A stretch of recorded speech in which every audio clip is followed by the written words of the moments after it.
Hello friends, అందరూ బాగున్నారా? బాగున్నారనే అనుకుంటున్నాను. ఈరోజు మనం వంకాయ కూర అతి తక్కువ ఇంగ్రీడియెంట్స్‌తో చాలా క్విక్‌గా, రుచిగా ఎలా చేయాలో తెలుసుకుందాము. ఈ కూర మా అబ్బాయికి చాలా ఇష్టం. నేను ఉద్యోగరీత్యా కొంతకాలం విదేశాల్లో ఉండాల్సొస్తోంది. అందుకని నలబీబుడిని అవ్వాల్సొచ్చింది. సో, ఇంక డైరెక్ట్‌గా ఎలా చేయాలో వెళ్ళిపోదాము. ఇంకా చాలా టేస్టీగా, చాలా రుచిగా, చాలా క్విక్‌గా 15 నిమిషాల్లో అయిపోతుంది ఇది. ఇది చేయటానికి మనకు కావాల్సిన ఐటెమ్స్ కొన్ని వంకాయలు, ఒక ఉల్లిపాయ, ఒక టేబుల్ స్పూన్ శనగపప్పు, పచ్చి శనగపప్పు అనమాట. ఒక టీ స్పూన్ ఆవాలు. నేను ముందే చెప్పినట్టు విదేశాల్లో దొరికే వంకాయలు ఇలా ఉంటాయన్నమాట.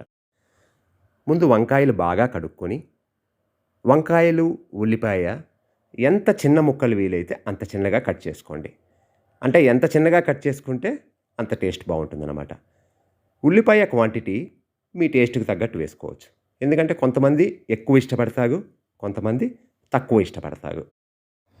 తర్వాత స్టవ్ ఆన్ చేసుకొని, పాన్ పొయ్యి మీద పెట్టుకొని 2 టేబుల్ స్పూన్స్ ఆయిల్ వేసుకోండి.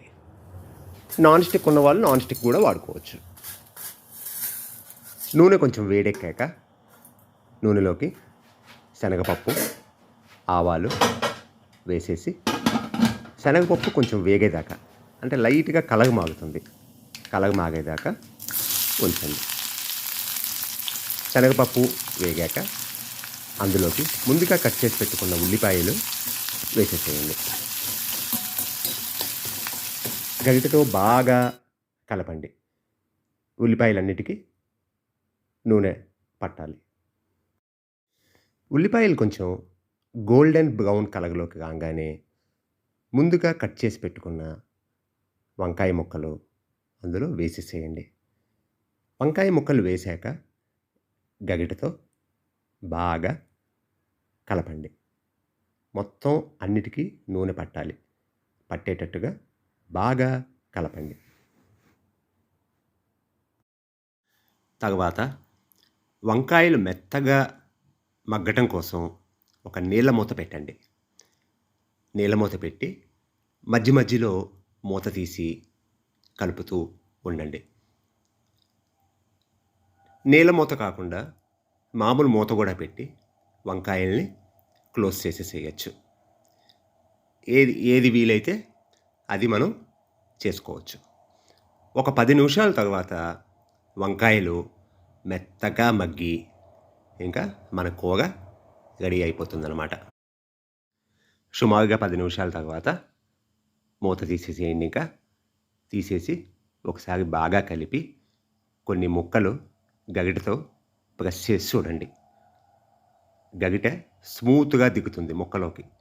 అది మనకి ఇండికేషన్ కూర రెడీ అయినట్టు. అప్పుడు ఉప్పు, కారం, కొంచెం పసుపు మీ టేస్ట్‌కి తగ్గట్టుగా వేసేసి బాగా కలపండి. బాగా ఉప్పు, కారం అన్ని ముక్కలకి పట్టాలి. పట్టేటట్టు బాగా మొత్తం కలిపి స్టవ్ ఆఫ్ చేసేసేయండి. ఈ ఐటెం మా అబ్బాయి ఎంతో ఇష్టంగా తింటాడు. ఈ ఛానల్‌లో చూపించడానికి ముఖ్య కారణం ఏంటంటే, అతి తక్కువ టైంలో ఎంతో రుచిగా ఉండే ఐటెమ్స్ ఎలా చేసుకోవాలి అన్నది ఈ ఛానల్ ప్రథమ ఉద్దేశం. ముఖ్యంగా విదేశాల్లో ఉన్నవాళ్ళు, వాళ్ళు బ్యాచిలర్స్ అవ్వనివ్వండి, ఫ్యామిలీ అవ్వనివ్వండి, అన్ని ఐటెమ్స్ అన్ని సమయాల్లో అందుబాటులో ఉండవు. అటువంటప్పుడు ఇది చాలా ఉపయోగపడుతుంది. ఇవన్నీ నా ఓన్ ఎక్స్‌పీరియన్సెస్. ఇలాంటివి మరిన్ని కావాలంటే మా ఛానల్‌ని సబ్స్క్రైబ్ చేసి బెల్ ఐకాన్ ప్రెస్ చేయండి. నోటిఫికేషన్‌లు వస్తాయి.